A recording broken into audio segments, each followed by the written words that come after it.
Good afternoon, beautiful viewers, and you're welcome to the Crystal Beauty Show. My name is Tiafack Tongka, and we are still. This is our second session in Kigali, Rwanda. And like I said, it was my first time here, and I've been having a lot of fun, and I've been meeting a lot of new people. And the Crystal Beauty Show thought it wise for you to meet these people too. Ladies and gentlemen, welcome, Marumbo. Thank you. You said that right, yeah. Yeah, I've been working on the pronunciation. Nice. Yeah. So tell me, Marumbo, what do you do? So I am a poet. I'm a spoken word artist. I've been writing for about 6-7 years now. And so because poetry doesn't pay that well, I also do other things. But currently I work for an electric vehicle company, an EV company, and yeah. But artistically, I do poetry. Okay, but we are here for the artistically part. So tell me, you mentioned that poetry doesn't really pay. Why do it? Because back in Cameroon, where I'm from, it's the same scenario. We are still struggling to build a platform where people appreciate poetry more and everything. So why did you do something like that? I think for me, my biggest motivation is being able to do things that I love. Okay. And so, like, number one, I do it because I love it. I don't think I'd be able not to do it. As hard as it is to like not pay. But on the flip side, it's like, I think as poets, we need to do a better job of like creating platforms, making sure that our art is like easily consumable by other people so that people can start to pay us and like make it well known. So it's not like music where like there's been years of people building up to it, but like poetry is growing. And so hopefully it can grow and be something that people want to pay for and they can pay well, but that will take time. But I love it. Yeah, I think that's the most important part. I love it. Yeah. Now, tell us when you decided to start to do poetry, because you say you've been doing poetry for 7 years now, and it's clear you're not 7 years old. So before 7 years ago, what were you doing? And I think growing up, like I just loved arts. I just loved words. I loved stories. My mom used to take me and my little sister actually to go like buy books as children and would read. She used to read us bedtime stories. Yeah. And then in high school, like my friends started rapping and I tried it for a little bit and it wasn't for me. And then eventually, like I would go to poetry events. I would like listen and really enjoy it. I'd even recite like some of my friends' poems. And then at some point I was like, let me try write my own poetry, and I never looked back. Okay. Yeah. So, okay, what made you choose poetry? Like before 7 years ago, there were other art forms, like you said, rapping and everything, and you tried these things and it didn't really work out well. What was that spark that said, okay, no, poetry is the one? I think poetry just was the easy. This was the thing that came most natural. It wasn't rap. So like I didn't have, like I could write well, but I didn't have rhythm or flow. But poetry, like the art of just like telling stories, and like I really care about words. And I realized like words and where you place words and what they mean really matter to me. And like poetry just like, it became like the natural thing for me to try and like do. And yeah, so far it's been going well. Okay.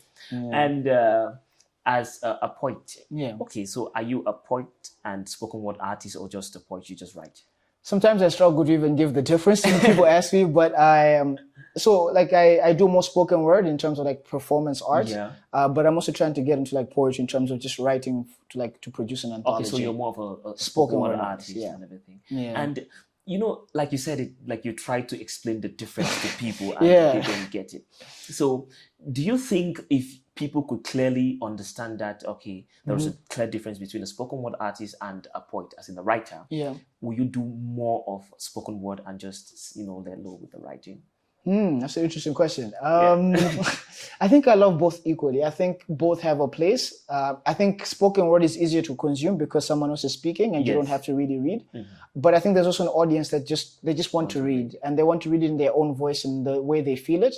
And like I feel like both mediums are good to express yourself in. And which do you think you are better at doing? Like, if I were to see your poetry for the first time, we want me to read it or what you perform it?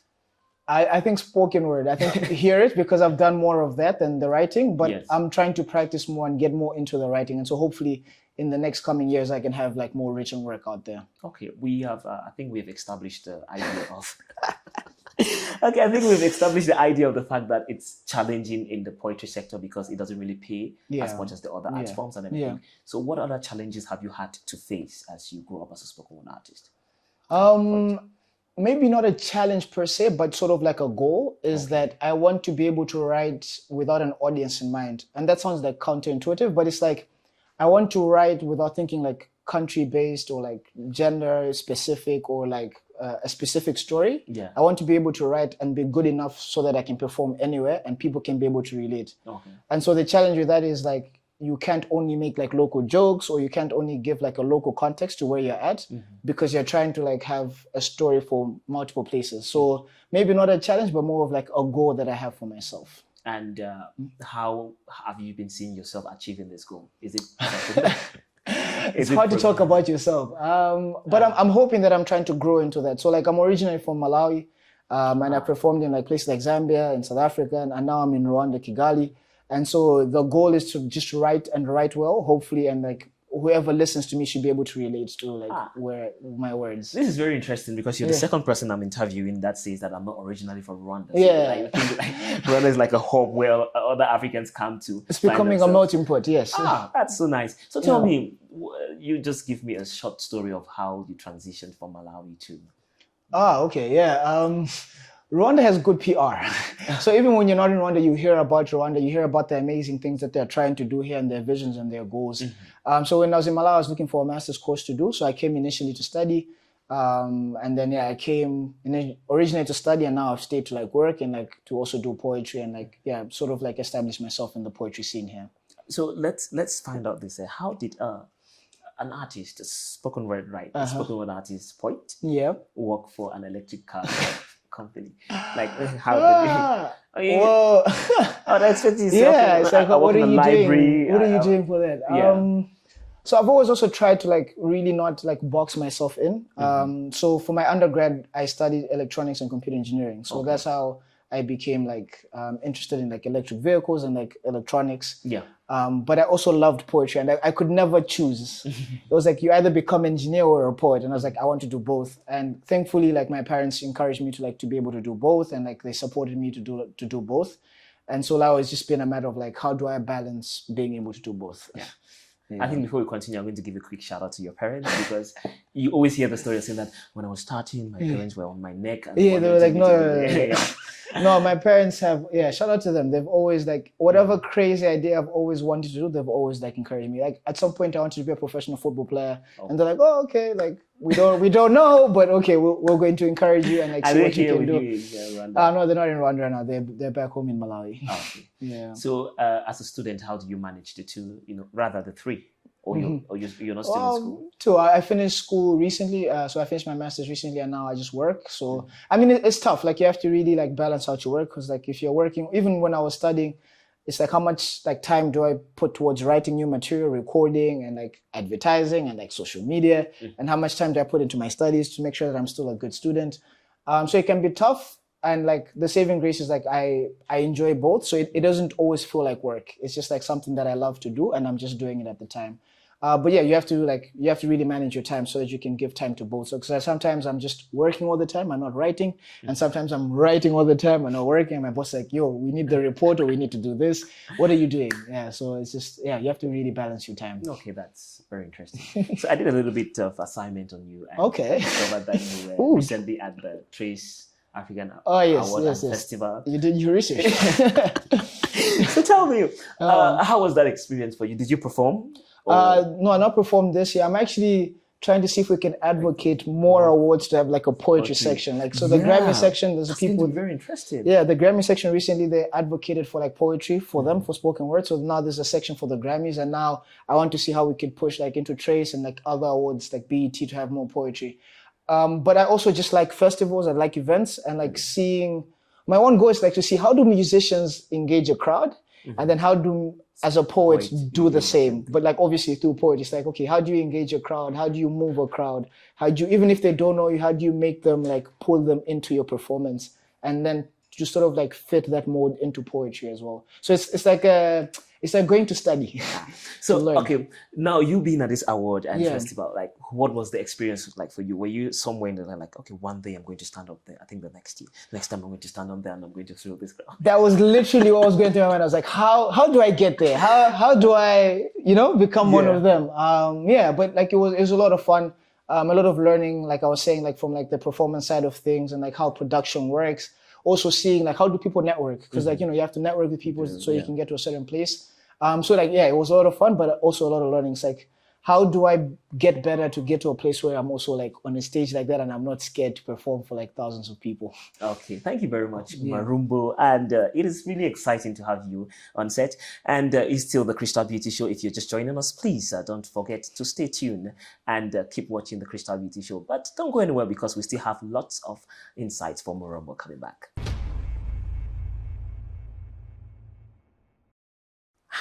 Marumbo. Marumbo. Now, the name is singing in my head. The name is dancing. We actually have a journalist back home.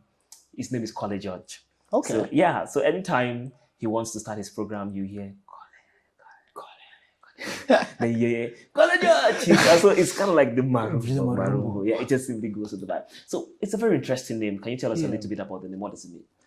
Oh, okay.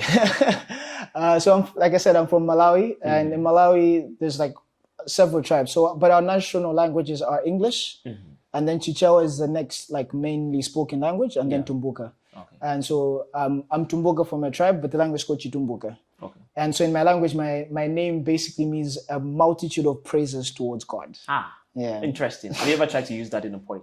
No, not yet, but it's on my 30 by 30 list. I need to write a poem in my local language, so I might throw that in there. Okay, in my continuous job of doing research on you, I'll definitely stumble on that. Hopefully. Okay, so Marumbo, on the Crystal Beauty Show, we have this small game that we play to find out a little bit about your personal life and everything. Okay. I'm sure you should have had the clue by now, but okay, it's interesting. So in front of us, I have my basket of voodoo, and I do some spells on it and everything. So it's as simple as it goes. You have 3 questions. You get to answer the 3 questions as honestly as you can. Okay. If you lie, it will catch you, swallow you. Yes, you can. Swallow yes, you can. The spells. Yeah, I can say. So let's go. And okay, go ahead. Yeah, the first All right, first question. First question says, who is your crush? The people back in Malawi want to know. Who is my crush? Yes, who is your crush? So currently I'm in Rwanda, and Rwanda is famed for the beauty of their women. I'm not going to confirm or neither deny that. Have you seen? Have you walked around? Have you seen? I'm not going to confirm or deny that. Okay. So my current crush is she's actually an artist. So she's Rwandan. I don't know if I should say her name. I might make her shy, but it's a Rwandan artist. She's a singer, songwriter, rapper, poet here from Rwanda. Yeah. Very interesting. So I'm sure it's a give and take. I actually vowed not to see artists, but I made an exception. So what happened? What happened back in Malawi that you had to come over here to find love? Oh, let's go to the next question. Next question. Okay, let's go to the next question. But nothing happened, huh?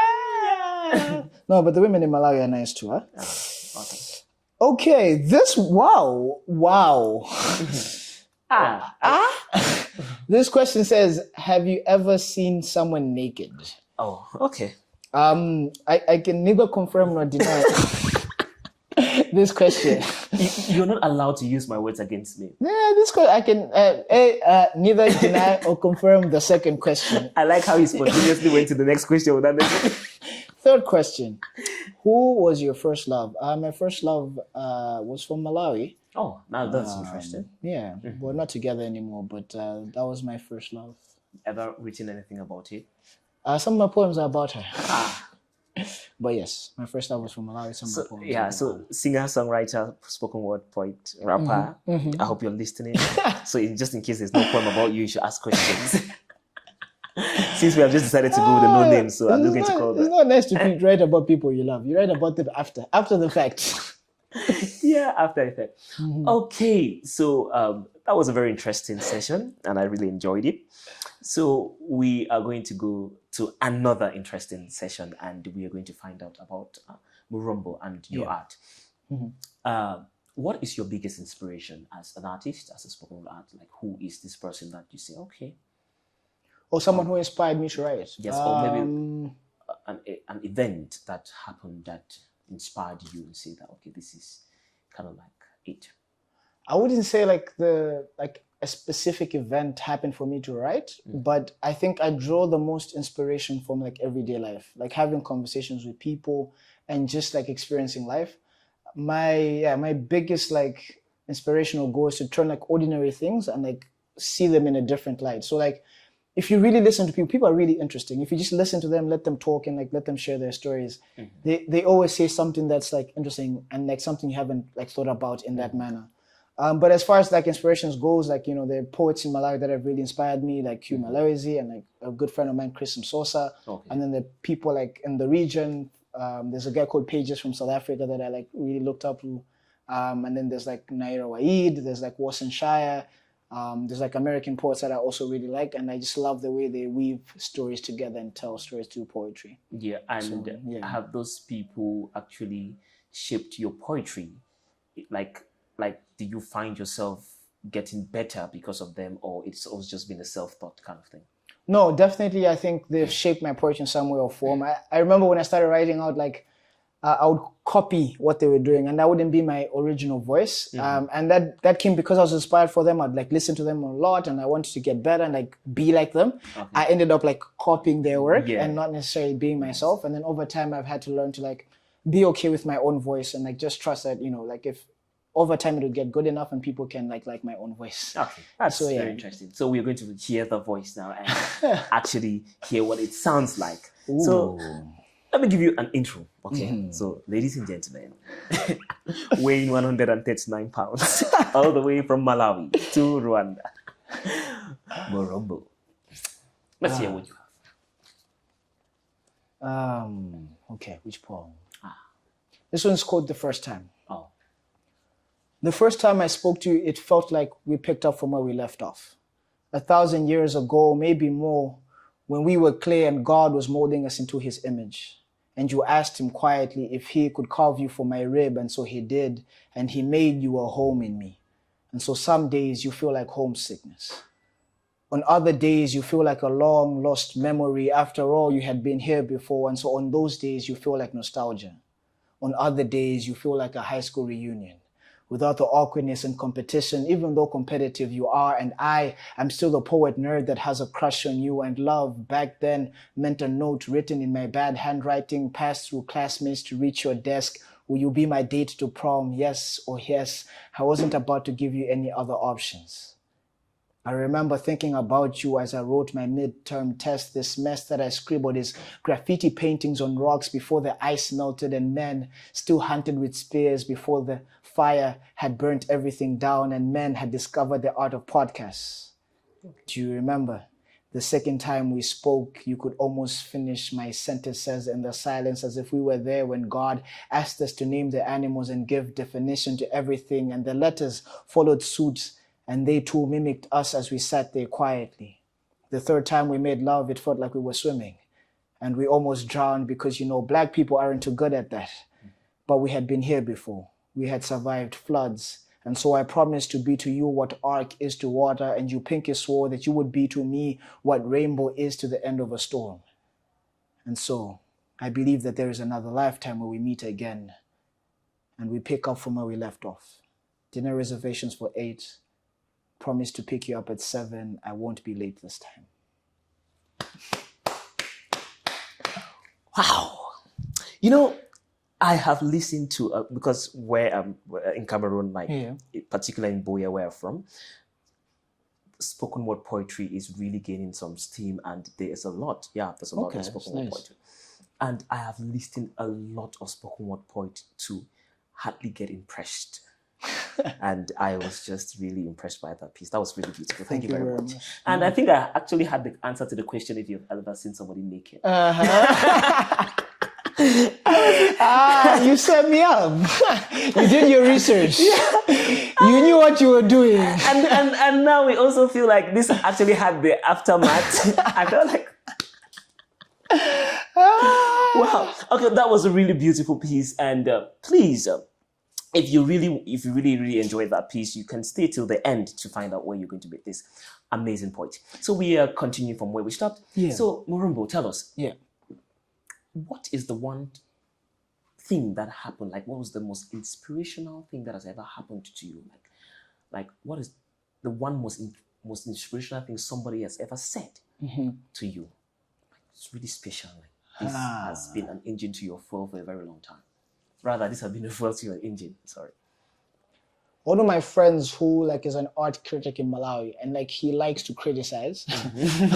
Like he loves to criticize. I remember I did a show once, and like he basically like thanked me for doing the show by buying me cake. Okay. And so I love cake. I love chocolate cake, best cake in the world. I but like agree. for him it was like, and this was like after I'd like written my first project and released it, and all he said was keep writing.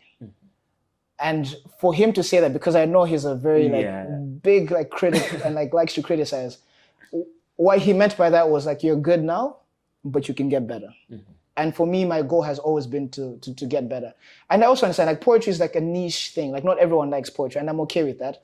But at the same time, for me, my goal has always been for people to respect that, you know, I actually work hard at it, and like I'm putting my effort into it. And if they can respect that, I'm always happy with that. Okay. Yeah. I'm still thinking about the poem. It was really beautiful. So now there are a lot of people who are watching you right now. Yeah. And they want to find out what it takes to become a spoken word poet, what challenges await them, and how, since you've been in the business for 7 years, you can, you know, show them the ropes or two. So they're listening to you. I think the biggest thing for me is you really have to care about the art form. So you should study it. And the beauty about these days, however, the internet, you can go online. You should read the old poems, the ones that are boring, that people don't like, but that are critically acclaimed, because there's something about them that you learn. You should study other poets. You should really invest into your craft. It's like any other craft. Like think about it as your day job. You know, if you're an accountant, you read the books, you study, you write the exams, you get certified. Think about poetry in the same manner. Really study, really invest yourself into the art form, and then constantly write to make yourself better. And then the other thing is like to be okay with not being seen in your first, second, or third year. I talk to a lot of poets even back home where they're like, oh no, like I write, but I want to get on stage quickly, or like I want people to know me. And it's like, no, like please do the thing that you love, and eventually people will come to like what you're doing. Try to produce the best quality work that you can, and then over time you grow an audience. Don't be in a rush to like get people to know you. That's going to happen over time. Keep working on your craft. And then be okay with the fact that it might not make a lot of money, but if you really love it, over time, you can start to build an audience and like actually start to get paid from it. But it takes time. That is very beautiful. I think what I know from that, it takes time, so be patient. Ladies and gentlemen, that has been some very wonderful, beautiful, wise words from Marumbo. And you know it as in the tradition on the Crystal Beauty Show, you always have your pen and your paper, so when it comes to parts like this, you can actually jot down some wisdom. So Marumbo, where can we find you? Where can we find your works? So all my social media handle from Instagram, Facebook, Twitter is at Marumbo Poetry. And yeah, if you type that in on all the social media platforms, you'll be able to find me. I have a website, marumbopoetry.com, so you can find some of my work there and like links to my social media. And yeah, I'm on Spotify, Amazon, Apple Music, Deezer, whatever you use to stream audio, Mac, Marumbo Sichenga, you should be able to find my work there as well. Yeah. Thank you very much. Thank you so much for having me. Beauty Show. So be ready to catch the fire, okay? We're going to do a tag team kind of something. All right. So ladies and gentlemen, we have gradually landed this plane, and it has been an awesome time with Marumbo in Rwanda. And if you're just watching us for your first time, please don't forget to subscribe and hit the notification bell to be the first person to know when we drop new content. If you're watching us on the TV channel, stay true to their rebroadcast and stay true to the time that they broadcast us to catch amazing experience with amazing people. So until the next time, I have been Tiafack Tongka, and I'm with Marumbo Sichenga. And we are signing out. Peace.